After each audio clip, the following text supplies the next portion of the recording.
Jérusalem, nous sommes en ligne avec notre correspondant Daniel Haïk. Bonjour Daniel, Boker Tov. Et on commence par cette nouvelle au sud Liban. Un officier de Tsahal a été grièvement blessé hier. Oui, effectivement, Ilana, il s'agit du commandant du bataillon 52 dans la brigade des blindés 401. Il a été grièvement blessé en opération et transporté à l'hôpital en hélicoptère. L'armée israélienne enquête pour déterminer les circonstances exactes de cette grave blessure qui s'est produite dans le cadre des combats d'encerclement de la localité de Bin Jebel au sud Liban. Dans un autre accrochage au sud Liban, un réserviste de Tsahal a également été sérieusement blessé par un drone explosif envoyé par le Hezbollah. Ceci étant, il faut le souligner, la nuit dernière a été calme pour les habitants du nord d'Israël puisque le Hezbollah a décidé de ne pas tirer de missiles, de roquettes ou de drones pendant les 10 dernières heures. Et puis comme quasiment chaque matin, Israël s'est réveillé avec une nouvelle déclaration de Donald Trump. Oui, dans une interview à la chaîne Fox, le président américain a exprimé l'espoir que la guerre contre l'Iran soit proche de son aboutissement. Dans 1 ou 2 jours, nous aurons des développements. Nous n'avons pas encore conclu d'accord, mais nous pensons que les Iraniens sont intéressés. Nous verrons ce qui se passera, a dit le président, qui a affirmé que les pourparlers entre les Américains et les Iraniens pourraient reprendre donc dans les 2 prochains jours au Pakistan. Quant au vice-président J.D. Vance, il a affirmé que le cessez-le-feu entre les États-Unis et l'Iran se maintenait. Il y a un profond manque de confiance entre Téhéran et Washington, a-t-il reconnu. Et cela ne peut être réparé en une seule nuit. Je suis satisfait de la position actuelle des 2 parties, a dit Vance. Enfin, les forces militaires américaines ont annoncé durant la nuit qu'elles avaient stoppé totalement le commerce maritime de l'Iran via le détroit d'Ormuz.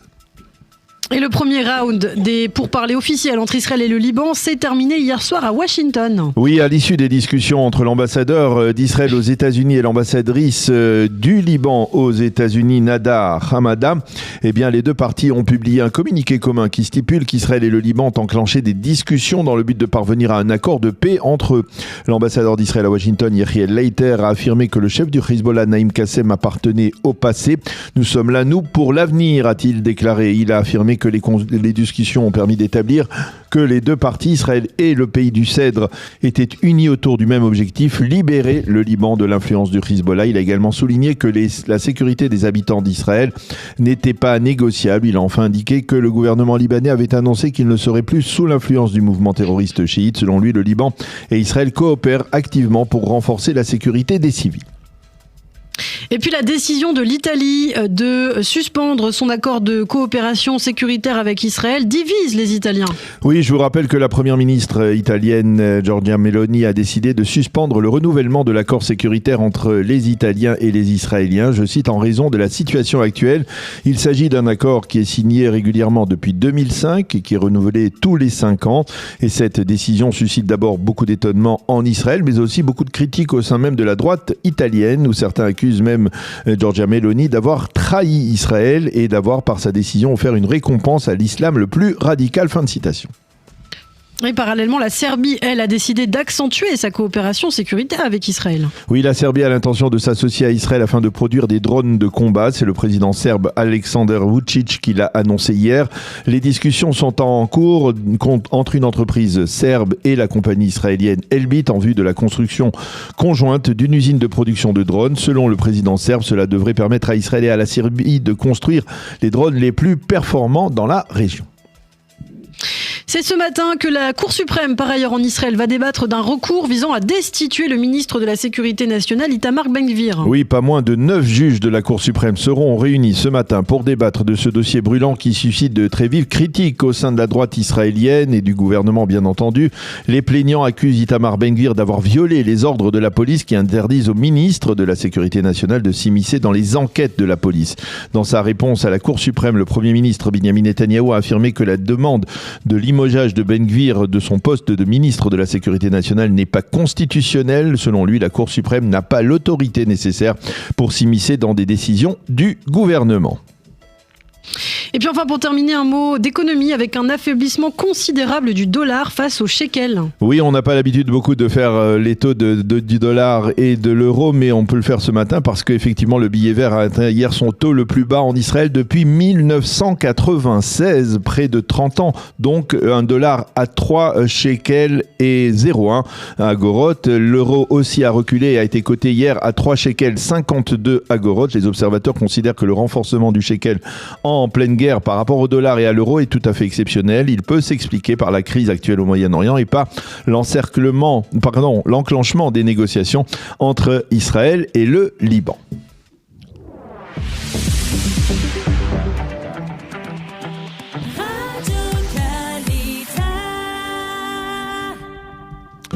Une page météo pour compléter ce premier journal d'information. Le temps sera très chaud et sec avec un début de Khamsin, le vent chaud qui vient du désert et qui va s'accentuer au cours des 2 prochains jours.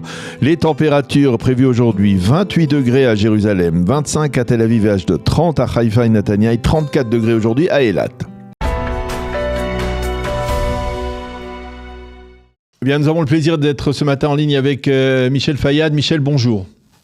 Bonjour. Je rappelle à nos auditeurs que vous êtes géopolitologue et professeur à l'Institut français du pétrole. Avec vous, je voudrais qu'on fasse le point sur les 2 principaux fronts, pour l'instant en tout cas, de la confrontation entre l'Iran, Israël et les États-Unis. On va d'abord parler de la décision de Donald Trump de fermer le détroit d'Ormuz. C'est une décision, on se pose la question, pourquoi il a fallu 40 jours à Donald Trump pour prendre une telle décision?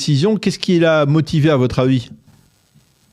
Je pense que les Américains, tout comme les Israéliens, ont pensé qu'ils pouvaient faire céder le régime islamique en Iran par tous ces assassinats ciblés, ainsi que par la destruction d'infrastructures clés dans le pays, que ce soit d'un point de vue nucléaire, balistique ou autre. Mais comme cela n'a pas suffi, je pense que l'étape vers laquelle on se dirige, c'est vraiment couper toutes les sources financières de ce régime pour que ce régime cesse d'être à même de payer ses soldats, ses gardiens, et que donc arrive à ce régime ce qui est arrivé à celui de Bachar el-Assad, puisque vous savez que le régime de Bachar el-Assad avait résisté pendant 13 ans et finalement avait été tombé parce que Assad n'était plus en mesure de payer ses soldats, et donc les soldats ont refusé, ne sont plus battus, et Assad est tombé. Et donc l'idée, ça serait vraiment de faire cela également maintenant pour la République islamique d'Iran. Il y avait 2 possibilités. Soit c'était la prise de l'île de Karg. Vous savez, c'est de là d'où part 90% du pétrole exporté par l'Iran. Soit c'est vraiment fermer le détroit d'Ormuz à tous les bateaux qui veulent transporter du pétrole iranien vers l'étranger. Donc voilà, ce sont les 2 possibilités qui s'ouvre aujourd'hui aux Américains et aux Israéliens, sachant qu'il ne faut pas écarter ni l'une ni l'autre. C'est-à-dire que quand bien même Trump est en train maintenant de parler du détroit d'Ormuz, rien n'empêche qu'il y ait une surprise avec la prise de l'île de Karg et finalement le détroit d'Ormuz qui ne fermerait pas. Mais là où il faut faire également attention, c'est sur le fait que l'Iran dispose encore de moyens pour faire mal à l'économie mondiale en termes justement énergétiques, que ce soit directement lui-même à travers des frappes ciblées contre des oléoducs et des gazoducs, notamment l'oléoduc Bakou-Tbilissi-Ceyhan, qui transporte plus d'1 million de barils de pétrole vers l'Europe, ou encore le gazoduc qui va d'Azerbaïdjan vers l'Europe, ou encore, vous savez, l'oléoduc qui traverse l'Arabie Saoudite et qui lui aussi peut être visé par les Iraniens. Et il y a également donc leurs alliés, les Houthis au Yémen, qui eux ont une double capacité, celle de frapper l'oléoduc Suez-Méditerranée qui transporte 2 500 000 barils de pétrole vers l'Europe. Et encore, les Houthis sont capables de paralyser toute la production pétrolière saoudienne. Vous savez qu'en 2019, ils avaient paralysé 50% de la production saoudienne. Donc l'Iran, que ce soit donc directement ou indirectement via les Houthis, dispose encore de cartes pour faire très mal aux États-Unis, à l'Europe et au monde entier en termes énergétiques, si jamais on lui prenait l'île de Karg ou alors si on l'empêchait d'exporter du pétrole. Donc en fait, ce que je veux dire par là, c'est que les Américains et les Israéliens ont une arme très forte contre les Iraniens, c'est-à-dire leur couper leurs sources financières, mais en même temps, l'Iran reste fort avec les Houthis et eux ont une capacité donc de répliquer durement.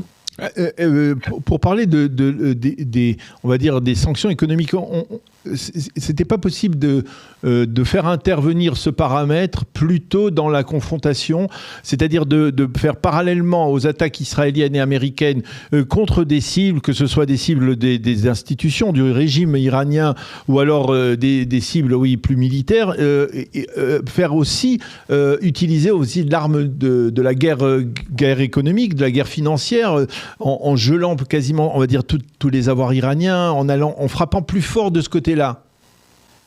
Non, en termes d'avoirs iraniens, je ne crois pas du tout à toutes ces sanctions et tout, parce que, vous savez, les Iraniens sont des malins, ils ont déjà mis leur argent dans des endroits plus ou moins sûrs, et s'ils ne sont pas dans des endroits sûrs, ils utilisent des prête-noms qui n'ont pas la nationalité iranienne, des prête-noms britanniques, parfois même américains, parfois libanais, parfois français, parfois chinois, parfois russes, etc. Et donc, en fait, c'est extrêmement compliqué de vraiment geler des actifs iraniens. Il y a déjà 27 milliards de dollars d'actifs iraniens gelés, mais il y a beaucoup plus d'actifs iraniens, on le sait, à l'étranger, et ça, on n'a pas été capable depuis des années de vraiment les geler, c'est extrêmement compliqué. En revanche, vous savez que Donald Trump lui-même ne voulait pas frapper les intérêts économiques iraniens en Iran, parce qu'il disait que il voulait préserver l'Iran après la chute des mollahs. Et donc, il voulait pas toucher aux capacités énergétiques iraniennes. Là, on dirait que le discours a changé parce que justement, l'Iran a plus ou moins résisté malgré les assassinats importants et les pertes et les destructions importantes qu'il a subies. Et il y a également une autre chose qui est importante, je pense, à dire, c'est que, vous savez, les Iraniens ont cette capacité de vraiment essayer de gagner du temps, et il va falloir que les Américains et les Israéliens essayent de vraiment les faire plier le plus rapidement possible, parce que contrairement aux Iraniens, les Américains et les Israéliens ont des échéances. Les Américains ont bientôt les Jeux Olympiques, ont bientôt la fête nationale, ont bientôt les élections de mi-mandat. Les Iraniens n'ont vraiment rien de tout ça. Donc, il est important pour aujourd'hui de frapper le plus vite possible sur ces infrastructures qui comptent pour l'Iran. On a entendu à nouveau hier Donald Trump évoquer également des frappes contre les unités de dessalement en Iran. Parce que vous savez que les Iraniens menacent les pays arabes du Golfe de frapper leurs unités de dessalement. Oui.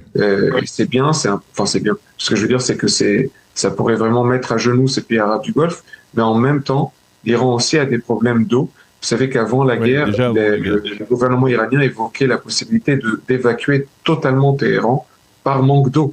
Donc imaginez-vous si les Américains et les Israéliens venaient à taper les unités de dessalement en Iran, ce que cela pourrait provoquer de terrible pour l'Iran, mais du coup aussi pour la population iranienne. Oui, c'est ça, ça toucherait aussi la population. Ce qui n'est pas obligatoirement un souhait que les Américains ou les Israéliens veulent concrétiser, quoi. Après, on a entendu des analyses aux États-Unis qui disent que Donald Trump pourrait essayer de frapper donc les unités de dessalement en Iran, mais il essaye de voir combien de temps il faudrait pour les États-Unis pour fournir à nouveau à l'Iran de quoi être remplacer ces unités de dessalement si le régime venait à tomber rapidement par la suite. Alors, je voudrais qu'on parle du Liban. Il y a les négociations entre Israël et le Liban. Ces négociations, vous y croyez? Vous pensez à une possibilité à l'issue de ces négociations d'un accord de non-belligérance ou d'un accord de paix? Écoutez, vous savez, le Liban est sous contrôle des Américains et des pays arabes du Golfe, notamment l'Arabie Saoudite. Donc, si les États-Unis et l'Arabie Saoudite souhaitent cet accord peut avoir lieu. Mais ce qu'il faut aussi savoir, c'est que, donc, aux côtés du président libanais Joseph Aoun, il y a l'un de ses conseillers qui est un membre du Hezbollah, c'est l'ancien ministre des Transports publics. Au sein du gouvernement, il y a deux ministres du Hezbollah. Au sein du Parlement, il y a une quinzaine de députés du Hezbollah. Et à cela, il faut rajouter que le passé du Premier ministre libanais, vous savez que Narouf Salam, durant la guerre, il a combattu que très peu, mais quelques mois, mais il a combattu dans les rangs du Fatah palestinien. C'est pour vous dire quand même d'où il vient. Et donc, moi, je fais pas grande confiance à cette classe politique libanaise. Je pense que les Américains, les Français, les Israéliens, tout le monde aurait dû plutôt pousser le Liban à revenir sur l'accord du 17 mai 1983, qui était cet accord de paix qui avait été signé entre Israël et le Liban, qui avait été négocié par des diplomates de haut rang, David Kimche en Israël et Antoine Fatal côté libanais. Donc un accord de paix en fait existe entre Israël et le Liban. Il avait été abrogé illégalement par le président libanais Amin Gemayel sous pression syrienne et même un peu américaine. Et là, l'idée, ce serait, moi, à mon sens, la meilleure idée serait de pousser le Liban à reconnaître que l'abrogation de l'accord du 17 mai 1983 était illégale, ce que tous les Libanais savent et que tous les constitutionnalistes libanais reconnaissent. Et ainsi, eh bien, l'accord, il n'y aurait pas besoin de négocier un quelconque accord. L'accord est là. Il avait été validé par la Knesset, par le gouvernement Begin, et également au Liban par le gouvernement libanais, le Parlement libanais, c'est-à-dire par les chrétiens et les musulmans, à l'unanimité des députés et l'unanimité des ministres. C'est quand même extrêmement important plutôt que d'entrer dans des négociations qui risquent d'être longues et pour revenir probablement à quelque chose qui ressemble à l'accord du 17 mai 83. Donc, pourquoi perdre du temps? La vraie question concerne comment désarmer le Hezbollah. C'est ça. Soit c'est Israël qui va continuer sa guerre, mais Israël ne peut pas désarmer le Hezbollah en s'arrêtant au fleuve Litani. Si Israël veut désarmer le Hezbollah, Israël va devoir aller jusqu'au nord du Liban, c'est-à-dire jusqu'au Hermel où se cache l'essentiel des armes du Hezbollah. Donc ça voudrait dire pour Israël rentrer dans tout le Liban et probablement occuper une grande partie du Liban. C'est pas forcément quelque chose qu'Israël est prêt à faire. Ça, c'est la première option malgré tout. La deuxième option, qui est la plus terrible pour les Libanais, ça serait que il y ait un feu vert donné à Joulani, le président autoproclamé de la Syrie, pour envahir le Liban et lui-même, soi-disant, faire le travail. Le problème, c'est que si Joulani rentre au Liban, c'est pour annexer le Liban et c'est également pour y massacrer les chrétiens, les druzes et même les chiites. Vous avez vu ce qu'il a fait en Syrie en massacrant les alaouites, les druzes, les Kurdes et plus récemment les chrétiens. Et donc la troisième option, la meilleure pour les Libanais, ça serait vraiment le renforcement de l'armée libanaise qui aujourd'hui en fait a du matériel qui n'est pas suffisant. Vous savez que par exemple en termes d'aviation, le Liban a quelques gazelles, c'est vraiment insuffisant pour vaincre le Hezbollah. L'armée libanaise n'a pas de drones, l'armée libanaise n'a pas vraiment une marine digne de soi. Justement, c'est sur ce point, peut-être, Michel, je voulais avoir votre avis, parce que on parle souvent du rôle que la France pourrait jouer dans ces négociations ou dans cette réorganisation du Liban. Ça peut paraître plutôt simple, puisque le Hezbollah a versé 1 milliard au moins de dollars en un an.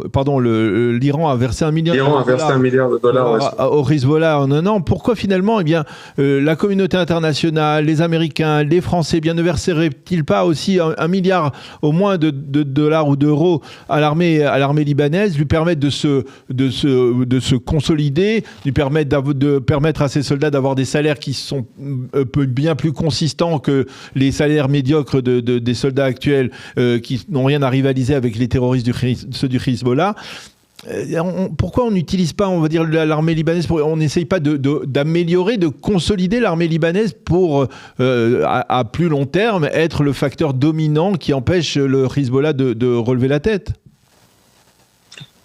Vous savez, il y a plusieurs choses. Déjà, les salaires des soldats de l'armée libanaise ne sont pas payés par le Liban, ils sont payés par les États-Unis et le Qatar. Ça, c'est une chose qu'il faut malheureusement reconnaître, puisque le Liban est en pleine crise économique et financière. Ensuite, concernant le renforcement militaire de l'armée libanaise, il y a plusieurs problèmes. La Russie et l'Iran, par le passé, avaient proposé à l'armée libanaise d'être renforcée et il y avait eu un veto, bien entendu, de la part des Américains pour ne pas que le Liban se fournisse auprès des Iraniens et des Russes. Et il y avait aussi le fait que les Israéliens, à l'époque, étaient intervenus auprès des Américains pour empêcher justement qu'il y ait une armée libanaise qui soit trop bien équipée et qui pourrait peut-être poser problème à Israël si jamais le Liban était sous contrôle de personnes ou de partis anti-israéliens et voulait rentrer en guerre. Donc pendant longtemps, ça a été ça aussi le problème, c'est-à-dire que Israël même ne voulait pas qu'une armée libanaise trop forte qui obéirait à un gouvernement anti-Israël qui l'attaquerait. Donc aujourd'hui, c'est pour ça qu'il faut faire les deux choses en parallèle, c'est-à-dire d'un côté mettre fin complètement à un quelconque état de guerre entre Israël et le Liban, donc à travers un accord de paix, si possible avec la réactivation de l'accord du 17 mai 1983, et en parallèle renforcer l'armée libanaise pour qu'elle soit une véritable armée digne de soi, capable de soumettre le Hezbollah, désarmer le Hezbollah, désarmer les quelques Palestiniens qui restent également armés, et désarmer d'autres petites milices libanaises encore armées, comme par exemple la Jama'a Islamiyya, qui est la branche libanaise des frères musulmans qui combat aux côtés du Hezbollah à l'heure actuelle. On en parle très peu, mais ils sont présents, ils sont en train de combattre Israël en ce moment même, et donc ils sont armés. Eh bien, Michel Fayad, c'est comme d'habitude toujours passionnant de vous interroger, d'avoir vos réponses et votre éclairage et votre décryptage sur ce qui se passe actuellement. Donc, dans cette confrontation entre Israël, les États-Unis et l'Iran, et donc même le Hezbollah, bien entendu. Merci beaucoup, Michel, d'avoir accepté de répondre à nos questions. Bonne continuation, à bientôt. Merci, à bientôt. À Jérusalem, nous retrouvons notre correspondant Daniel Haïk. Daniel, les quotidiens israéliens focalisent leur manchette ce matin sur les négociations presque historiques entre Israël et le Liban. Oui, effectivement, Ilana, le Yediot Aharonot se fait l'écho de la situation de dualité dans ce dossier libanais. Historique à Washington, avec une photo de la première étape des pourparlers entre le Liban et Israël, mais poursuite du feu dans le nord, avec la poursuite même l'intensification des tirs du Hezbollah hier du Liban vers le territoire israélien. L'ambassadeur d'Israël à Washington, Yechiel Leiter, qui a représenté Israël au pourparlers, a déclaré: nous voulons une frontière de paix avec le Liban. Mais pour l'instant, il y a eu hier donc des dizaines de tirs du Hezbollah vers Israël. Et au sud Liban, les combats entre Tsahal et les terroristes se sont durcis. Le commandant du bataillon 52 de la brigade blindée 401 a été hier grièvement blessé. Et le Yediot Aharonot nous montre ce matin une photo du sergent-chef Eyal Uriel Bianco, Zichrono Livracha, qui a été tué avant-hier dans un accident au sud Liban lorsque sa Jeep s'est retournée. Et le Israël Hayom titre, lui, ce matin, donner une chance à la négociation. Oui, et lui aussi nous montre une photo où l'on voit côte à côte l'ambassadeur Yechiel Leiter et l'ambassadrice du Liban aux États-Unis. Elle s'appelle Nada Hamada. Le journal rappelle que c'est la première fois depuis 40 ans que le Liban et Israël négocient directement. Mais le titre du Israël Hayom se rapporte aussi à la possible reprise des pourparlers entre les États-Unis et l'Iran, avec une condition sine qua non des Américains à cette reprise, la réouverture totale du détroit d'Ormuz et une déclaration de Donald Trump: même dans 20 ans, l'Iran ne sera pas nucléaire. Le Pakistan fait pression actuellement pour qu'il y ait encore dès cette semaine un nouveau round de pourparlers. Puis une déclaration intéressante du chef du Mossad, Dedi Barnea: notre engagement en Iran sera complété uniquement lorsque le régime des mollahs sera remplacé. Lila Chouval, dans le Israël Hayom, estime qu'il est grand temps de dire aux habitants du nord d'Israël la vérité. Oui, et pour elle, la vérité, c'est que dans l'absolu, il est exact, certes, de parler de destruction totale ou d'espérer la destruction totale du Hezbollah, mais que dans la réalité, eh bien, ce sont plutôt des vœux pieux qui n'ont pas d'assises. Le Hezbollah est affaibli, écrit-elle ce matin, mais il conserve encore au nord de l'Italie des milliers de drones, de missiles et de roquettes qui pourront empêcher le déroulement d'une vie normale pour la population civile israélienne au nord du pays.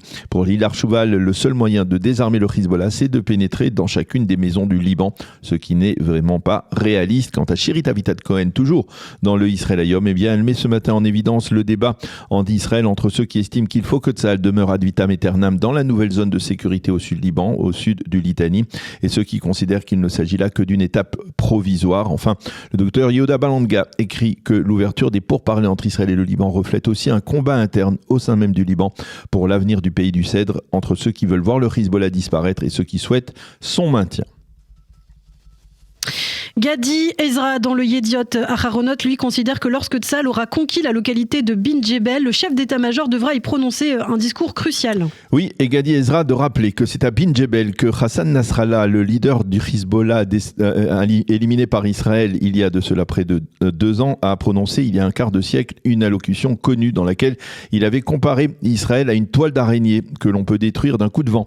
C'était au lendemain du retrait précipité de Tsahal du Sud-Liban en mai 2000. Selon Gadi Ezra, Donc le général Eyal Zamir devra, après la reconquête de la localité de Bin Jebel, lui-même rappeler ce discours et expliquer que Nasrallah s'est visiblement trompé, qu'Israël est fort et que notre réponse est l'espoir, celui d'une paix entre Israël et le Liban, l'espoir que des enfants libanais et israéliens pourront jouer ensemble ici à Bin Jebel. Le Maariv mentionne en page d'ouverture un certain optimisme après les pourparlers d'hier à Washington. Oui, et c'est un souffle d'optimisme qui vient du monde arabe modéré, qui suit avec intention ces pourparlers et qui n'hésite plus à exprimer sa haine du Hezbollah. Il ne faut pas oublier que le mouvement a ouvert les hostilités contre Israël le 8 octobre 2023. Le Maariv cite en particulier des journalistes libanais qui ne cachent plus leur aversion pour le mouvement terroriste chiite. Et puis, en première page, le Yediot Aharonot Daniel nous propose une interview émouvante de la veuve d'un soldat russe tombé le mois dernier au Liban. Oui, il s'agit de Yasmina Khater, qui est la jeune veuve du sergent-chef Maher Khater, qui a été tué lors d'un accrochage au sud-Liban il y a un mois. Maher était originaire de Majd el-Shams, l'une des 4 localités druzes du plateau du Golan, et surtout, il était l'un des premiers habitants de cette localité à avoir décidé d'endosser l'uniforme de Tsahal, car il faut le rappeler, ces localités étaient longtemps restées sous l'influence de la Syrie, de Bachar Assad, avant de faire acte d'allégeance à Israël, en particulier après la chute du régime de l'ex-président syrien. Dans cette interview, Yasmina Khater exprime sa douleur après la perte de son mari, mais elle encourage également les jeunes Druzes du plateau du Golan à s'enrôler dans Tsahal. Et puis enfin, pour terminer, ce matin, les journaux et les sites d'infos rappellent que c'est aujourd'hui que la Cour suprême va statuer sur le sort d'Itamar Ben-Gvir. Oui, c'est ce matin que les 9 juges de la Cour suprême devront décider s'ils osent ordonner un limogeage du ministre de la Sécurité nationale ou non. En d'autres termes, est-ce que la Cour suprême peut s'immiscer dans les affaires de l'exécutif si elle estime que le ministre est trop impliqué dans le travail de la police qui est sous sa tutelle, ou bien s'il s'agit là d'une ligne rouge d'ingérence que la Cour ne doit pas franchir? Les journaux comprennent que quelle que soit la décision de la Cour, celle-ci provoquera une très vive polémique au sein de la population israélienne. Permettant au régime des mollahs iraniens de pouvoir sauver la face après 5 semaines d'élimination ciblée par Tsahal et l'US Army de leurs principaux leaders et une série de bombardements intenses de leurs arsenaux, sites stratégiques et industries militaires, le cessez-le-feu de dernière minute consenti de manière assez surprenante par le président américain dans la nuit du 7 au 8 avril dernier, alors que de nombreuses autres cibles restaient encore à détruire pour mieux neutraliser l'Iran, en dit long sur les limites de sa méthode de gestion des guerres et des conflits ouverts. Certes, on était déjà habitué ces derniers temps aux menaces maximalistes, pas toujours suivies d'effets, et aux déclarations intempestives, rhétoriques et souvent contradictoires prononcées par Donald Trump d'un jour à l'autre, ou même d'une heure à l'autre, suivies d'actes parfois surprenants allant à l'inverse de ces premières menaces. Mais ce qu'on a vu la semaine dernière a dépassé toute mesure. Ainsi, dans l'après-midi du 7 avril, Trump avait adressé à l'Iran sur les réseaux sociaux un avertissement maximaliste et sans équivoque selon lequel, en l'absence d'un accord qui interviendrait avant la fin de son ultimatum lancé à Téhéran 8 jours plus tôt et censé expirer la nuit même, eh bien, en menaçant directement qu'une civilisation entière va disparaître cette nuit pour toujours, avec les bombardements infernaux de toutes les centrales électriques et les ponts de l'Iran. Or, il devait faire volte-face à 2h du matin, 60 minutes avant le terme de son ultimatum, en proposant carrément un cessez-le-feu de 2 semaines pour réentamer des pourparlers avec ceux qu'il a curieusement qualifiés pour l'occasion de nouveaux dirigeants du régime iranien, comme si le régime avait réellement changé à Téhéran. Et ce, alors que c'est à présent rien de moins que l'état-major des gardiens de la révolution islamique, une institution sécuritaire encore plus radicale, irrédentiste et extrémiste que le pouvoir des mollahs, qui tient désormais les rênes de ce pays plus totalitaire que jamais. Outre le fait que cette appréciation erronée formulée par Trump constitue une véritable injure envers le peuple iranien qui subit plus que jamais la férule cruelle et barbare de ces pseudo-nouveaux dirigeants, sans doute encore plus despotiques que les précédents, menacer ainsi, comme l'a fait cette même nuit, de faire disparaître une civilisation entière est une aberration qui n'aurait jamais dû être prononcée par un président américain en exercice. Car cette déclaration de Trump aurait eu un autre poids s'il avait menacé de faire disparaître non pas une civilisation entière, ce que se sont toujours proposés de faire tous les barbares de l'histoire, mais tout simplement d'annihiler bel et bien la dictature iranienne. Une expression bien plus adaptée à ce qu'est encore et toujours l'Iran d'aujourd'hui. Car comme l'avait pressenti le célèbre écrivain français Albert Camus, avec la finesse et la lucidité qu'on lui connaissait, mal nommer les choses ajoute encore au malheur du monde. Le président a été en fait piégé par sa propre hyperbole, devait déclarer John Alterman, un expert américain au Centre d'études stratégiques et internationales de Washington, car, a-t-il ajouté, Trump n'aurait en aucune manière pu cette nuit-là détruire une civilisation entière. Et ce, alors que les conséquences pour avoir seulement menacé de le faire pourraient s'avérer massives et négatives pour les États-Unis, fin de citation, notamment vis-à-vis de la Chine et de la Russie, principaux rivaux de l'Amérique. On sait en effet depuis longtemps que Trump et ses assistants ont toujours insisté sur le fait que demeurer sans cesse et jusqu'au bout imprévisible constitue pour eux une tactique de négociation par excellence, conçue pour déséquilibrer les positions de l'adversaire. Je vois bien ce qu'il a voulu faire, Trump, cette nuit-là, a commenté pour sa part Jonathan Panikoff, un autre expert américain, membre du Conseil de l'Atlantique, un think tank lui aussi basé à Washington. Il a voulu prendre les Iraniens de biais avec une rhétorique apocalyptique et ensuite il a pu s'en sortir par le tremplin inattendu et peut-être prometteur de l'offre subite de ce cessez-le-feu permettant de reprendre des négociations. Fin de citation. Une manière propre à Trump de brandir en quelque sorte une escalade maximaliste en vue d'une subite désescalade. Il s'agit en fait d'une méthode bien connue des décisionnaires géopolitiques américains appelée théorie du madman, théorie de l'homme fou, à laquelle avait recouru l'ex-président républicain Richard Nixon à la fin des années 1960, lors de la guerre du Vietnam, lorsqu'il avait laissé entendre aux dirigeants nord-vietnamiens qu'ils pourraient utiliser contre eux la bombe atomique s'ils ne faisaient pas assez de concessions lors des négociations alors en cours avec les USA. Or, le problème majeur avec cette théorie du madman, censée aujourd'hui rendre fous les Iraniens eux-mêmes, a fait remarquer un autre expert, Mark Dubowitz, qui est géostratège et lui aussi américain, en faisant allusion aux pays du Golfe et à Israël, décontenancé par ce dernier revivement de Trump, c'est que vous semez de cette manière la panique pas seulement chez vos ennemis, mais aussi chez vos alliés et au sein de votre propre peuple. Fin de citation. Ajoutons qu'il ne fait pas de doute que, pour Israël surtout, cette suspension subite en queue de poisson de la seconde guerre contre l'Iran, tout comme ce fut le cas en juin dernier pour la guerre des 12 jours, pose toute une série de problèmes stratégiques et sécuritaires. Et ce, dans la mesure où l'intégralité des buts de ces deux grandes opérations, certes très destructrices pour l'Iran qu'elles ont ramené plusieurs années en arrière au plan militaire, n'ont pas encore pu être pleinement atteints, aussi bien en ce qui concerne la menace nucléaire que celle des missiles balistiques. Et pourtant, Trump lui-même n'avait-il pas déjà prononcé dès 2020 la phrase surprenante et prémonitoire suivante : l'Iran, avait-il dit, n'a jamais gagné une seule guerre, mais a toujours su profiter des négociations qui ont suivi. Fin de citation. Mais voilà, aux nouvelles surprises fort étonnantes de ces derniers jours, que piqué au vif par le refus obstiné de la délégation iranienne réitérée à la première séance marathon des négociations de ce week-end au Pakistan, de renoncer à l'arme atomique, Trump a abattu aussitôt la carte d'un nouveau joker qui risque de remettre le feu aux poudres avec une plausible poursuite de la guerre, à savoir le blocage total du détroit d'Ormuz par la puissante armada des forces navales américaines, lesquelles pourraient aussi achever le travail interrompu dans la nuit du 7 avril en bombardant au missile les infrastructures pétrolières et électriques iraniennes.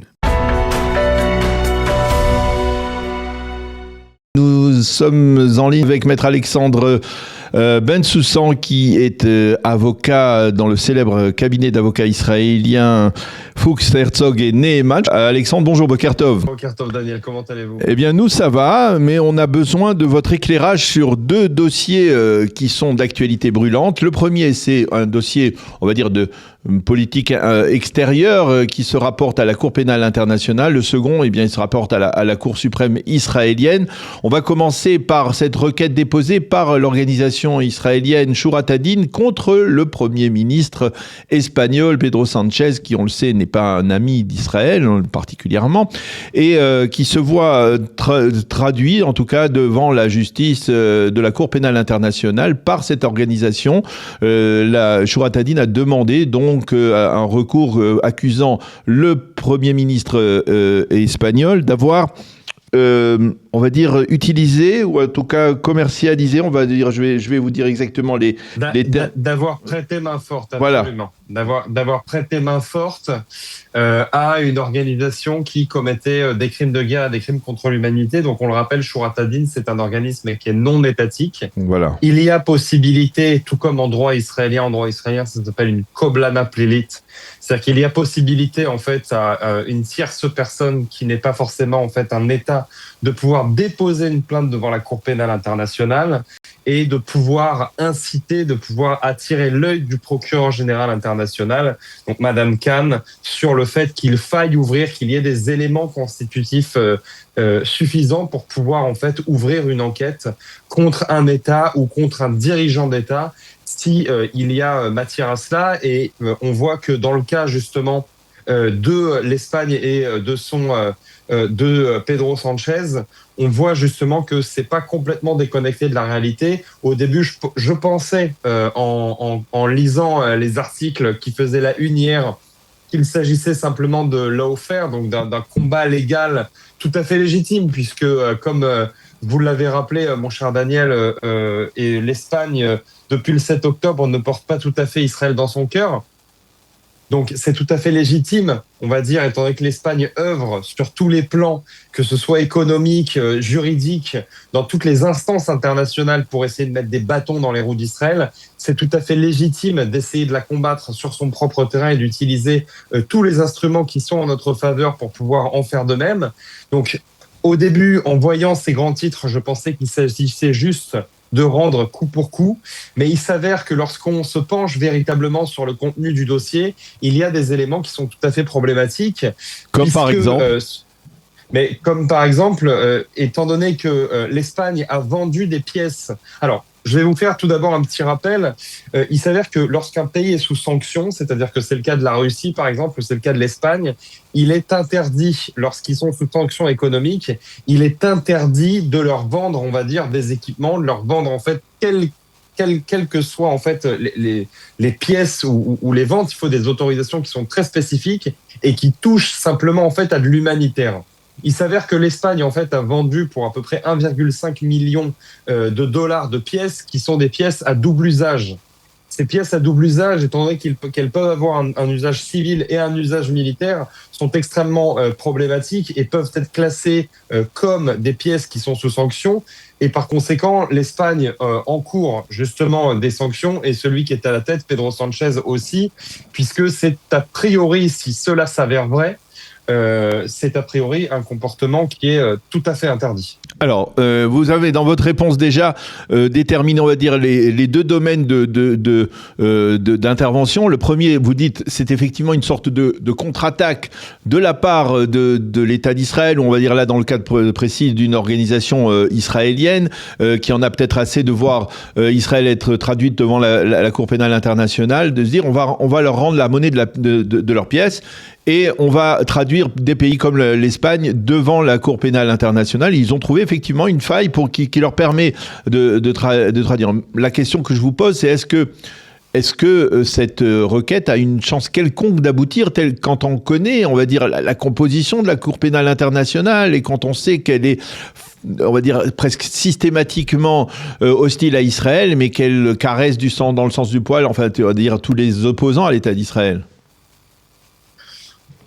Bah écoutez Daniel, moi je pense que je j'ai pas de boule de cristal. Maintenant, comme vous l'avez très justement dit, je pense que lorsqu'on lit l'agenda politico-juridique de la Cour pénale internationale, qui reste un organisme international, qui bien évidemment a un agenda politique clair, même si je n'ai jamais critiqué la Cour pénale internationale d'être antisémite, j'essaie justement de condamner ces mots et d'analyser justement à tête froide et de manière la plus objective possible depuis toujours les décisions des instances internationales. Mais c'est vrai que ce sont des instances qui historiquement ne portent pas forcément Israël dans leur cœur. On le voit, on le sait, on le rabâche depuis déjà des années par le nombre de condamnations à l'encontre d'Israël, petit pays d'une dizaine de millions d'habitants. Après, regardez, si on analyse en fait le problème qu'on a sous les yeux sous l'angle propre du droit, en droit, lorsqu'on veut lorsqu'on veut prouver l'implication pénale de quelqu'un ou de quelconque entité, il faut prouver donc l'élément moral et l'élément physique. Donc ce qui s'appelle l'actus reus, le mens rea. Et il s'avère que l'élément physique, on l'a puisque l'Espagne donc a véritablement vendu ses pièces. C'est quelque chose qu'on sait. C'est quelque chose qui est prouvé. Donc, l'Espagne a vendu des pièces qui sont des pièces à double usage. Maintenant, l'élément moral, c'est-à-dire l'intention pénale, il faut aussi donc la prouver. Maintenant, ce qu'il faut prendre en compte concernant l'élément moral et l'intention pénale, c'est que ces pièces-là sont vendues dans un contexte de guerre. Ces pièces-là sont vendues, et on le rappelle, on parle de crimes de guerre, mais on parle aussi de crimes contre l'humanité, puisque l'Iran, on le rappelle, a aussi massacré sa population. Et l'Iran aussi a tiré, et c'est là où est le crime de guerre et le crime contre l'humanité, ce n'est pas, malgré qu'on pourrait le penser, ce n'est pas parce qu'ils tirent sur Israël que ça en fait forcément un crime contre l'humanité, mais c'est parce qu'ils utilisent des missiles à fragmentation qui visent la population civile. Oui, je comprends. Donc, ce sont ces deux choses, les massacres de leur population lors des révoltes et l'utilisation de missiles à fragmentation contre la population israélienne. Et par conséquent, s'il est prouvé que l'Espagne a véritablement vendu ces engins à double utilisation, des utilisations civiles, mais aussi utilisation militaire, qui ont potentiellement servi un régime qui a massacré 40 000 personnes, 40 000 civils lors d'émeutes et qui tire de manière aveugle sur la population israélienne avec des missiles à fragmentation, cela constituerait, si on le prouve, bien évidemment, un délit, un crime pénalement répréhensible par la Cour pénale internationale. Alors ça, c'est déjà pour le premier sujet qui nous concernait ce matin. Le deuxième, je voudrais vraiment qu'on l'aborde parce que ça risque d'être, on va dire, au cours des prochaines heures, le sujet dominant au sein de la classe politique en Israël en particulier. La Cour suprême se réunit avec un aréopage de 9 juges, ce qui est assez exceptionnel, pour déterminer si, eh bien, il faut invalider le ministre de la Sécurité nationale à ce poste de ministre de la Sécurité nationale, Itamar Ben-Gvir, parce que, eh bien, il serait, selon certains recours, il se serait impliqué dans des décisions qui sont de l'ordre de la police concernant des enquêtes menées par la police israélienne et que, ce faisant, il a outrepassé, on va dire, ses prérogatives de ministre. Je ne sais pas, je ne vais pas encore essayer de solliciter votre boule de cristal, mais on a vu une Cour suprême ces dernières semaines particulièrement active, particulièrement combative avec le président de la Cour suprême, Yitzhak Amit, en particulier il y a 10 jours, lorsqu'il a fallu cautionner une manifestation de l'opposition à la guerre sur la place à Habima. Est-ce que vous avez le sentiment que la Cour suprême peut oser, d'une certaine manière, invalider la nomination d'un ministre de l'exécutif israélien? Alors, là, on touche un sujet qui est quand même extrêmement sensible, puisque au-delà, partons du principe qu'il y ait faute. Partons du principe qu'il y a ce qui s'appelle en droit administratif Hariga Misamchut, c'est-à-dire que le ministre a véritablement outrepassé les pouvoirs qui lui étaient octroyés par la loi. Le problème est que même si les juges en viennent à constater que c'est véritablement le cas, il y a une seconde question qui se pose, c'est la question de l'équilibre des pouvoirs. Oui. De l'équilibre des pouvoirs lorsqu'on parle d'un cas objectif, donc d'un pays qui se porte de manière saine. Mais lorsqu'on parle d'une atteinte à l'équilibre des pouvoirs, et bien évidemment, il est souhaitable que les juges réalisent leur travail comme il se doit et se tiennent dans leurs fonctions et fassent appliquer la loi. Mais on parle non seulement d'une atteinte, donc de facto, qu'elle soit justifiée ou non, donc à l'équilibre des pouvoirs, mais on parle aussi d'une atteinte à l'équilibre des pouvoirs en période de guerre.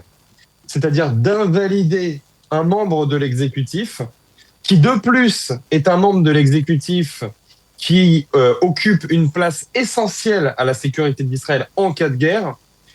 Ça poserait en fait, de très sérieuses questions. Ça nous laisserait nous poser de très sérieuses questions et ça pourrait laisser place en fait à de très sérieux problèmes. Est-ce que la Cour suprême peut le faire? Est-ce que la Cour suprême a déjà invalidé un ministre ou condamné un ministre? Oui, on se rappelle parfaitement de Aryeh Ederi. Aryeh Ederi. Et Pinchasi, le fameux précédent Pinchasi, mais eux avaient été condamnés par la justice. Ce n'est pas le cas d'Itamar Ben-Gvir. Avaient été condamnés par la justice pour des fautes qui quand même différaient. Donc c'était c'est pas la même chose. 20, absolument. Donc c'était à l'époque pour Shohad. Là, on parle d'une Hariga Misamchut, donc c'est une faute qui est une faute administrative. Je vous avoue qu'il faut j'ai pas l'habitude de me prononcer quand on n'a pas encore suffisamment de détails dans le dossier. Moi, ça me paraît quand même léger. Après, si on parle simplement de pouvoir de la Cour suprême, oui, la Cour suprême peut le faire. En revanche, lorsqu'il s'agit de la Cour suprême, c'est quand même une Cour qui a tendance, en fait, à analyser la tendance juridique, à prendre en compte des considérations qui dépassent largement le droit pour pouvoir, en fait, arriver à une sanction ou à un verdict qui serait à ce point lourd d'impact. Et oui, parce qu'effectivement, on le dit, en tout cas les commentateurs ce matin dans la presse israélienne le disent très clairement, quelle que soit la décision que la Cour devrait prendre, eh bien, elle suscitera de vives réactions au sein de la classe politique israélienne. On comprend votre réserve d'une certaine manière, Alexandre. Merci beaucoup à Maître Alexandre Bensoussan d'avoir accepté de répondre à nos questions ce matin donc sur ces deux dossiers d'actualité brûlante. Le premier, donc cette requête contre le Premier ministre espagnol Pedro Sanchez qui vient d'Israël et la seconde à propos de la décision de la Cour suprême qui doit intervenir dans les toutes prochaines heures concernant l'avenir politique, ou on va dire même la nomination de Itamar Ben-Gvir et son maintien au poste de ministre de la Sécurité nationale. Merci Alexandre d'avoir été avec nous. Bonne journée, à bientôt. Bonne journée Daniel.